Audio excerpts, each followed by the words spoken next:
Video is of my 6th tutoring session with C. C is a rising 4th grader. He is 10 years old. He is in the SAIL program at school, which is a gifted and talented program. And he's a very good reader. When he's not engaged in his learning, he does have a little bit of a hard time really focusing on what's going on, but overall he is usually pretty quick to pick up things. We have noticed that he's had some trouble with stopping and monitoring for meaning. We've spent a couple sessions working on inferencing skills. This time we have kind of shared the responsibility of inferencing, and so this video shows us working through using a T-chart to pull out ideas from the text and ideas in his mind to make some new ideas. Kind of shows us going through it and talking together about what we're reading. We're going to make a T-chart. We're going to say, okay, this is from the text and this is what we're thinking about it to make those new ideas. Remember, there were two parts of an inference. Do you remember what those two parts were? You needed this, and you needed to add it together with this. Remember those two pieces? Making inference. What were those two pieces that you needed? Things from the book and your own idea. Yeah, things from the book and your own ideas. Then we put them together and made a brand new idea. Yeah. Making inferences. Right, and it was making an inference. So that's kind of what we're going to do today. When I kind of release you to read through the rest of the chapter, and I asked you to kind of stop and make some inferences along the way, it just wasn't happening, was it? Mm-hmm. So we're gonna, as we read the next chapter, we're gonna start by, I'm gonna read a little bit, and I'm gonna stop, and I'm gonna find a place where I think it's a good place to make an inference, and then we're gonna read a little bit together, and we're gonna practice stopping along the way, okay? And then I'm gonna have you go ahead and do it after that. Okay, so we're gonna start together, practice stopping, because I think now you kind of know what an inference is, right? And you're a good reader. You can tell me all about what you read. See, you can read this whole thing and tell me exactly what it says. You have no problem doing that. But what I'm seeing is you have a hard time stopping and making brand new ideas. So when I ask you to retell me the whole story, you're telling me exactly what it says rather than kind of taking it into your own brain and kind of putting your own words. Yeah. And so if we train ourselves to stop and think along the way, then at the very end, you can put those new ideas together and tell me all about it. In your own words. So that's kind of what we're going to do today, okay? And then after that, I do want you to finally complete one of those writing long activities. I know that we've talked about it a couple times, but it hasn't quite happened. I feel like every time I come back, we kind of take a step back and we're trying again with this, because it's important that we train ourselves to stop and really think along the way before we do move on, okay? But I think that today we'll get there. And so we're going to make a T-chart. And so the way that we're going to, instead of using Post-its today, what we are going to do is we're going to practice using paper. So when you have done those TDAs in school and you are asked to highlight and then make notes, that's pretty much what we're going to be doing, except we're not going to highlight. We're going to use paper and we're going to make the notes on the other side. When we use a T-chart, we have to make sure our ideas on both sides are related. So this side is going to be from the text. Okay. Text. So all the things from the text we can find. What are some places that we might say, this is important, we might want to stop and we want to record this and our ideas from it? What are some things that you might want to stop at as you read? Some places like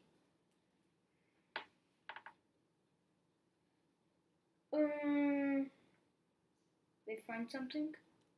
Okay. So it's talking about the story because he's digging holes. And they might have made the book because you find something in the water and words and stuff like that. So whatever. As we read, sometimes we might want to pull an important quote from the book, right? So sometimes we read somewhere and there's a quote and we say, that might answer a question or that might be something really important.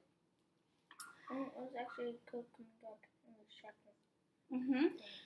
Maybe there are some important facts that you read and you say, okay, I need to stop and really think about that one, because sometimes an author includes all kinds of details, but he includes them for a reason. He wants to get your brain thinking, or she wants to get your brain thinking about what it really means.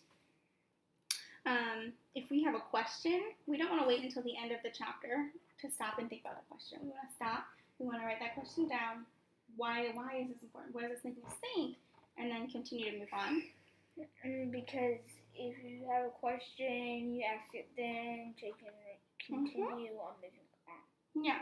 If we are reading and we find maybe something, a main idea, something we think is really important, or what that this whole book is about, it might be good for us to stop and really think about it. If there's a problem going on in the story, and I think the story has a lot of problems going on, it might be good to stop and think about what is our brain telling us about this problem. So we might stop at quotes, facts, questions, something that's funny, main ideas, and problems. And so these are things that happen right in the text. So if we're looking for something in the text, we can ask ourselves this question: well, what happened, right? If I ask myself, well, what happened? I know that I'm going to look in the text. I'm going to find something that happened in the story. So if this is what's happening in the text, what do you think needs to go over here?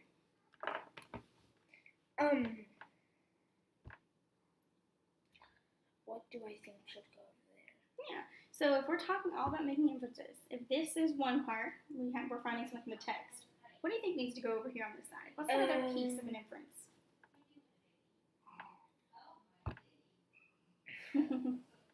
Good big groups. Gosh dang it. It's okay. So remember, inference has those two pieces. I know. Text and what? Own idea. And your own ideas. So these ones are from your brain or your mind, right? So we might have a reaction. Maybe we read and your reaction is, that's really different from something that I would have thought of. Or that's really different than something that I would have done in that situation. Or I would have been thinking something totally different. That's a reaction that we have to the text. Maybe you're reading and you come across something, a fact, and you're able to compare it back to something earlier in the text or something in your own life. Maybe you just need to stop and you need to write an explanation. And that explanation might come from a mind or just in general your own ideas. So these are some things that we might have from our brain. And when we find evidence from our brain, we're asking ourselves this question: well, what does it make me think?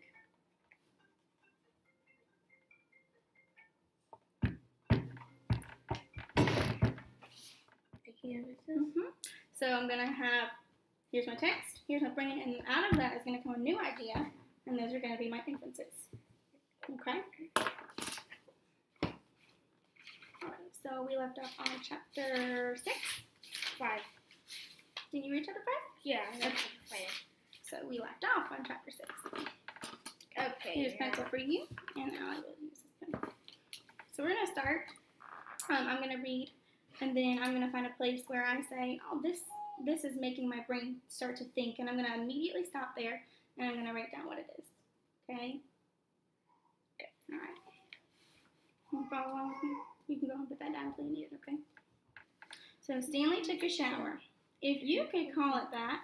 Ate dinner, if you could call it that. And went to bed, if you could call his smelly and scratchy cot a bed.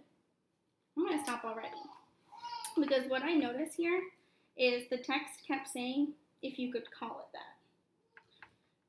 So I'm going to make a quote right here. I'm going to use quotation marks. I'm going to say, Stanley took a shower. If you could call it that. Please put that down.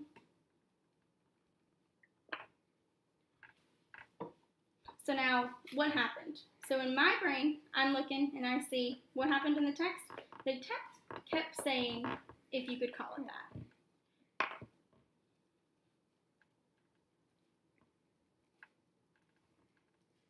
Now I'm going to ask myself, well, what does this make me think? So when the text says, over and over again, well, if you could call it that. It says, took a shower if you could call it, ate dinner if you could call it that, went to bed if you could call it that. Well, I'm asking myself in my brain, what does this make me think? What why did this author choose to keep saying, if you could call it that? So in my head, I'm thinking, well, you can tell me if you agree or disagree with this, okay? So in my head, I'm thinking, when the author is saying, if you could call it that, that his shower wasn't like a real shower at home. His bed wasn't really like a bed at home, and eating dinner wasn't really like a real dinner. So it doesn't seem like anything going on at this place is really good. It all seems pretty bad. Yeah, I agree. Do you agree or disagree? Agree. What do you agree with that? Agree with everything you said because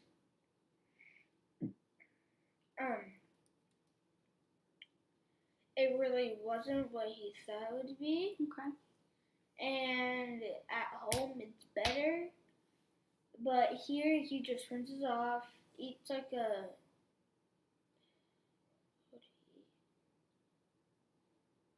3 pieces of chicken nuggets, and maybe like a couple apple sauce. Yeah. So in my head, even after you said that, maybe in my head, maybe this author did this is keep saying, if you could call it that, to really emphasize or show how bad this living really was. Yeah. So I'm going to write on this side, what does it make me think? And I'm going to say, it makes me think that the author did this to show how bad this place was. Right? And how much it wasn't like home. Okay? All right. So now, next thing, I'm going to have you read the next little bit, and I want for you to really stop if you find something where it's really jumping out and your brain is thinking about something other than what it's already telling you. Okay? Ready? Yeah. Because of the secretary. What was this one? Scarcity of water. Each temple was only allowed a 4-minute shower. I've actually done one in less than like 2.5 minutes. It took standing near the laundry used to hold water. There's no knob for hot water. He kept stepping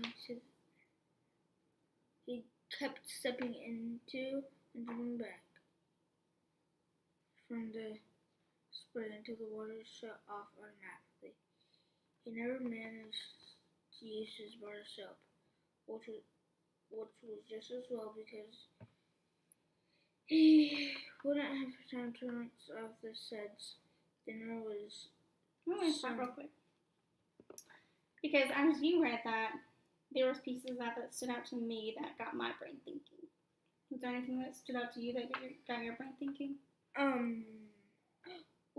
Yes.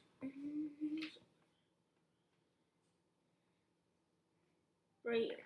What about it? He kept stepping into, then jumping back. And he did that because he needed to get used to cold water. And he only had a 4-minute shower, and then it just shut off automatically. Okay, so are you telling me anything that's not already in here, or are you retelling me the text? I'm confused, honestly. Okay, so are you giving me new ideas, or are you retelling me what the text said?